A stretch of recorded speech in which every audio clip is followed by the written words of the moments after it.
ओशो की बातें धर्म और समाज विरोधी हैं।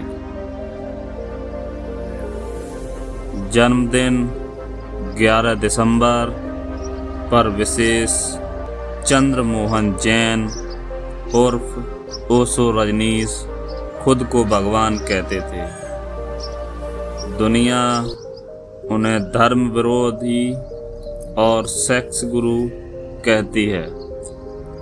20वीं सदी के महान विचारक तथा आध्यात्मिक गुरु ओशो रजनीश आज भी प्रासंगिक हैं और उनके चाहने और उनके विरोधियों के कारण कहते हैं कि अमेरिका की रोनाल्ड रीगन सरकार ने उन्हें गिरफ्तार करवाकर जेल में डाल दिया था और बाद में अंतर्राष्ट्रीय षड्यंत्र के तहत उनको जहर देकर छोड़ दिया गया।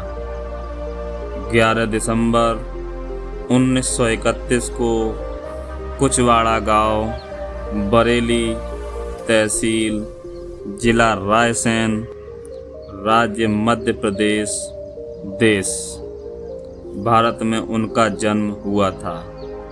अपने 11 भाई बहनों में वे सबसे बड़े थे। उनकी माता का नाम सरस्वती जैन और पिता का नाम बाबूलाल जैन था। उनके पिता तारणपंथी दिगंबर जैन थे। उन्होंने ओशो को अपने ननिहाल में छोड़ दिया था। ननिहाल में उनके नाना और नानी ने उन्हें पाला पोसा। ओशो जब 7 वर्ष की उम्र के थे तब उनके नाना का निधन हो गया। उनके बाद का जीवन गाडरवाड़ा और जबलपुर में बीता। ओशो ने सैकड़ों पुस्तकें लिखी, हजारों प्रवचन दिए। उनके प्रवचन पुस्तकों, ऑडियो कैसेट तथा वीडियो कैसेट के रूप में उपलब्ध हैं। जब कोई व्यक्ति ओशो की किताबें पढ़ता या प्रवचनों की कैसेट सुनता है तो लोग सलाह देते हैं कि पढ़ो, पर उनकी बातों मानना मत। वे जैसा कहें वैसा करना मत। दरअसल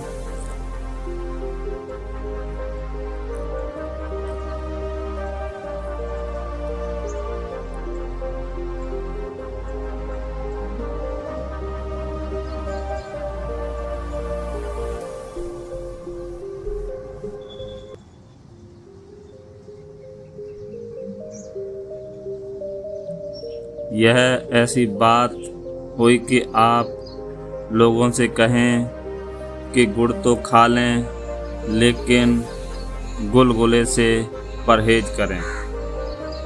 ओशो के ऐसे कई विचार आपको उनके प्रवचनों में मिल जाएंगे जो कि धर्म, समाज और देश विरोधी माने जाते हैं।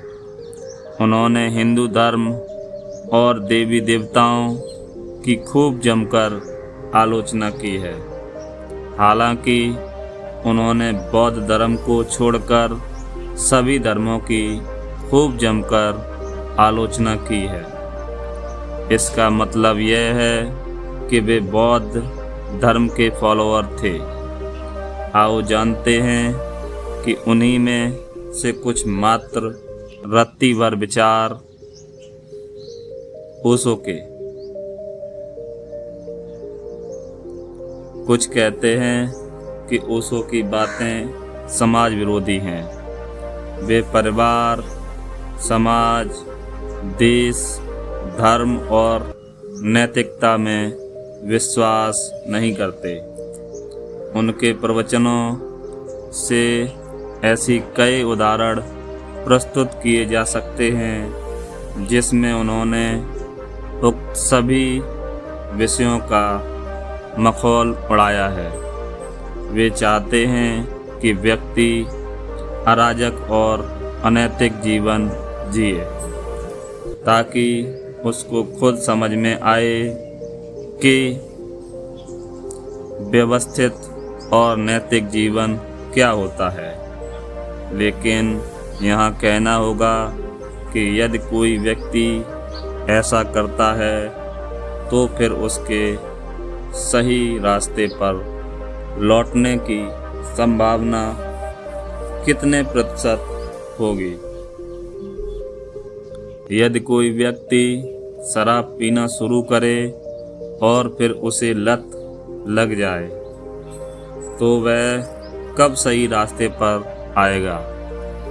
चलो आ भी गया तो तब तक उसके जीवन का महत्वपूर्ण समय खत्म हो जाएगा। फिर तो जिंदगी एक समझौता बनकर ही रहने वाली है। सेक्स की लत हो गई तो क्या वे छूटेगी? अधिक सेक्स करने के बाद भी व्यक्ति की सेक्स की आदत नहीं जाती। कुछ लोग कहते हैं कि ओशो कैसे धर्म विरोधी हैं, जबकि उन्होंने तो सभी धर्मों के पाखंड को उजागर किया था। वे तो धर्मों द्वारा किए जा रहे पाखंड को आतंक के खिलाफ हैं, न कि धर्म के। उन्होंने तो धर्म को तो पहली दफ़े सही रूप में परिभाषित कर प्रत्येक धर्म के क्रीम को अपने प्रवचनों में जगह दी।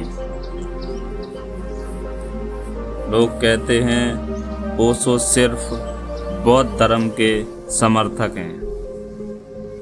यदि आपने ओशो को सुना और पढ़ा है तो आपको एक बात यह समझ में आ जाएगी कि वे अपने हर प्रवचनों में भगवान बुद्ध को जरूर कोड करते हैं। वे कुछ भी कहें, लेकिन वे अपने मन को बुद्ध की ओर बड़े ही सुंदर तरीके से मोड़ने में सक्षम हैं। उनकी नज़र में गौतम बुद्ध वे बढ़कर पहले कोई न हुआ और न ही होगा। ओशो बुद्ध के प्रेमी हैं। यह बात उन्होंने अपने कई प्रवचनों में स्पष्ट कर दी है। वे कहते हैं कि गौतम बुद्ध इस संसार का अंतिम सत्य और दर्शन है। उनका ही धर्म अंतिम धर्म है। ओशो ने आदि शंकराचार्य का बहुत जगह विरोध किया। ओशो के अनुसार शंकराचार्य ही एकमात्र ऐसे व्यक्ति थे जिनके कारण इस देश में बौद्ध धर्म नहीं फैल पाया। अब यदि आप शंकराचार्य के जीवन को पढ़ेंगे तो मात्र 32 साल की उम्र में उन्होंने देह त्याग दी थी। 11 वर्ष की उम्र में घर छोड़ा था। 32 में से 11 घटा दें तो 21 वर्ष उन्होंने धर्म की सेवा की। इस दौरान वे संपूर्ण भारत में पैदल ही भ्रमण करते रहे। पैदल भ्रमण में कितना समय लगता है आप अनुमान लगा सकते हैं। मतलब जिंदगी का आधा समय पैदल भ्रमण में ही निकल गया।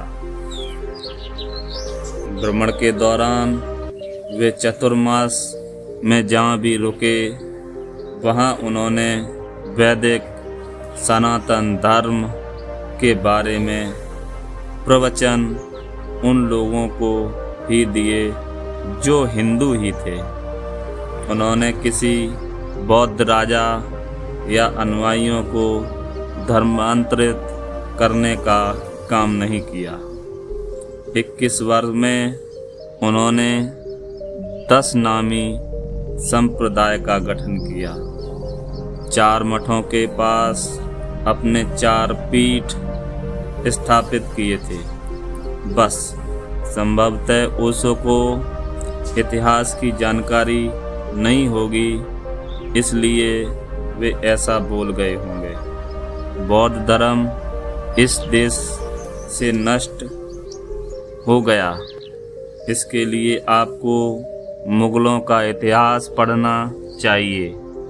तक्षशिला और नालंदा के विद्यालय किसी शंकराचार्य के शिष्य ने नहीं तोड़े थे।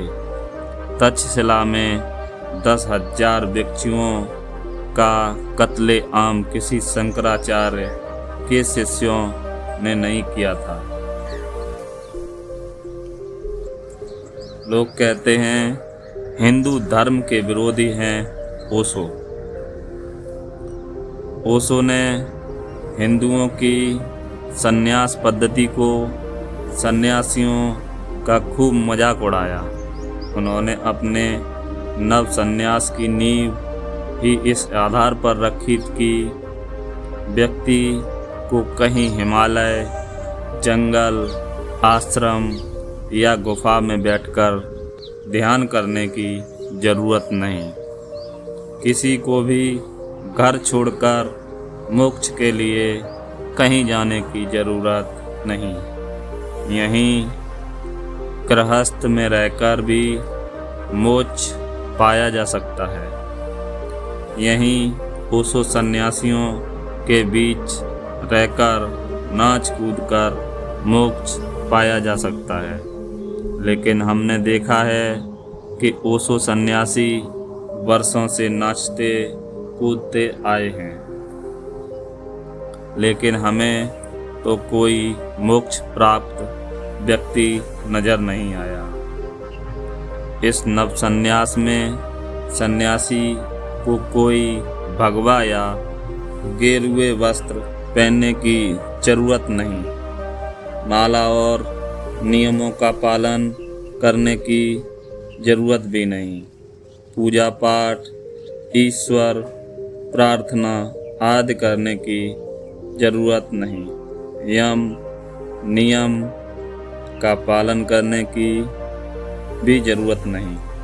वे आचरण की शुद्धता पर भी बल नहीं देते।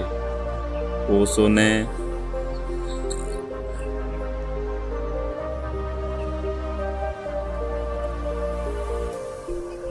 हिंदुओं के सन्यास को पाखंड बताया है। वे जोरबा तो बुद्ध जैसे सन्यास की बात करते हैं।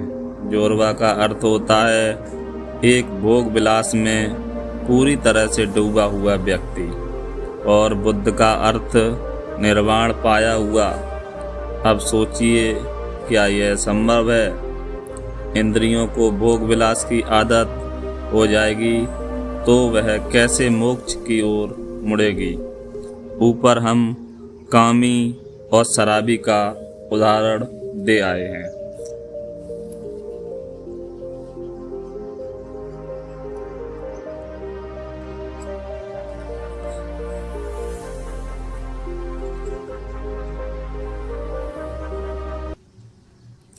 लोग कहते हैं दलितों के समर्थक और ब्राह्मण विरोधी ओशो। ओशो पर आरोप है कि उन्होंने अपने तर्कों से हिंदू धर्म का विरोध कर दलितों को भड़काने का कार्य भी खूब किया है। वे कहते हैं कि मोची समाज के लोग को जन्मजात ही बुद्ध होते हैं, जबकि ओशो को मोची समाज के इतिहास के बारे में रत्ती भर भी जानकारी नहीं है कि वे मोची कैसे और कब बन गए। वे पहले से ही या प्राचीन काल से ही मोची नहीं थे। जब चमड़े के चप्पल और जूते का आविष्कार हुआ तभी तो वे मोची बने होंगे। इसके पहले वे क्या थे, इस पर कोई विचार नहीं करता है।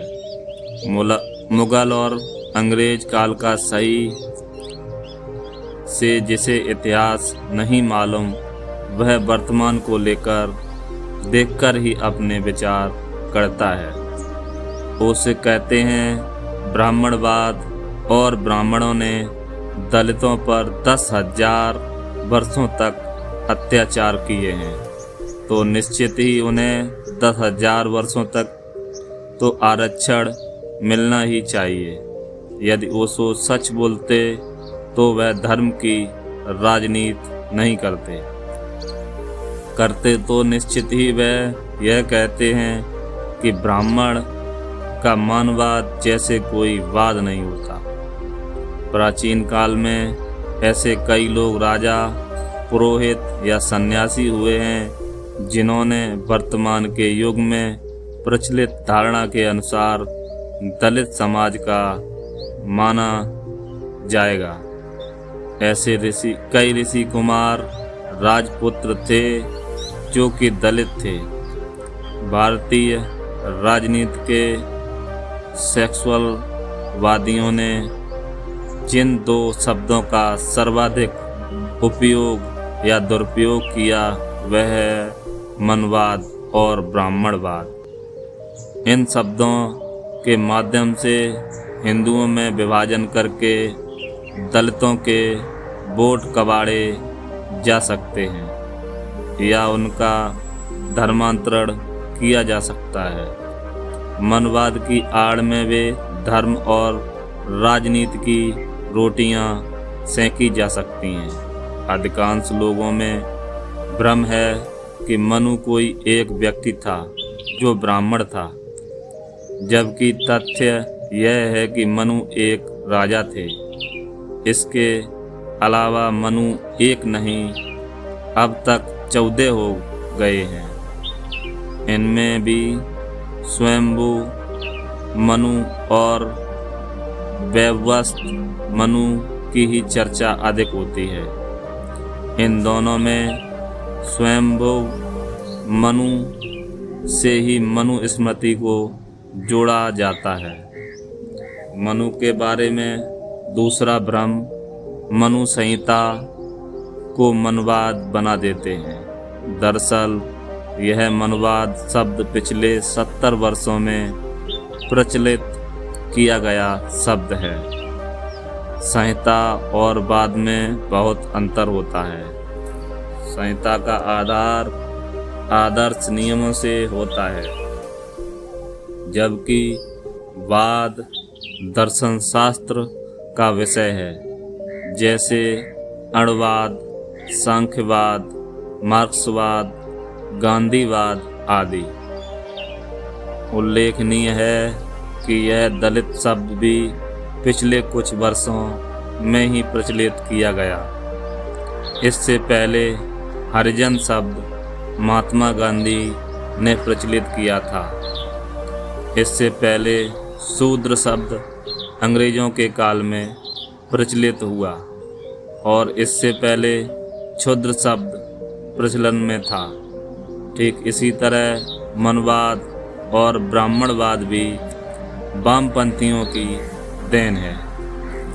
जिस तरह मनुवाद जैसा कोई वाद नहीं है, उसी तरह ब्राह्मणवाद भी कोई वाद नहीं है। लेकिन कुछ लोग कहते हैं कि किसी नियम, कानून या परंपरा के तहत जब किसी व्यक्ति को उसकी जाति, धर्म, कुल, रंग, नस्ल, परिवार, भाषा, प्रांत विशेष में जन्म के आधार पर ही किसी कार्य के लिए योग्य या अयोग्य मान लिया जाए तो वह ब्राह्मणवाद कहलाता है। जैसे पुजारी बनने के लिए ब्राह्मण कुल में पैदा होना। ब्राह्मणवाद के बारे में आम जनता की सोच यहीं तक सीमित है। आजकल यही हो रहा है। आरक्षण के नाम पर किसी जाति, धर्म, कुल, रंग, नस्ल, परिवार, भाषा, प्रांत विशेष के जन्म के आधार पर ही आरक्षण दिया जा रहा है।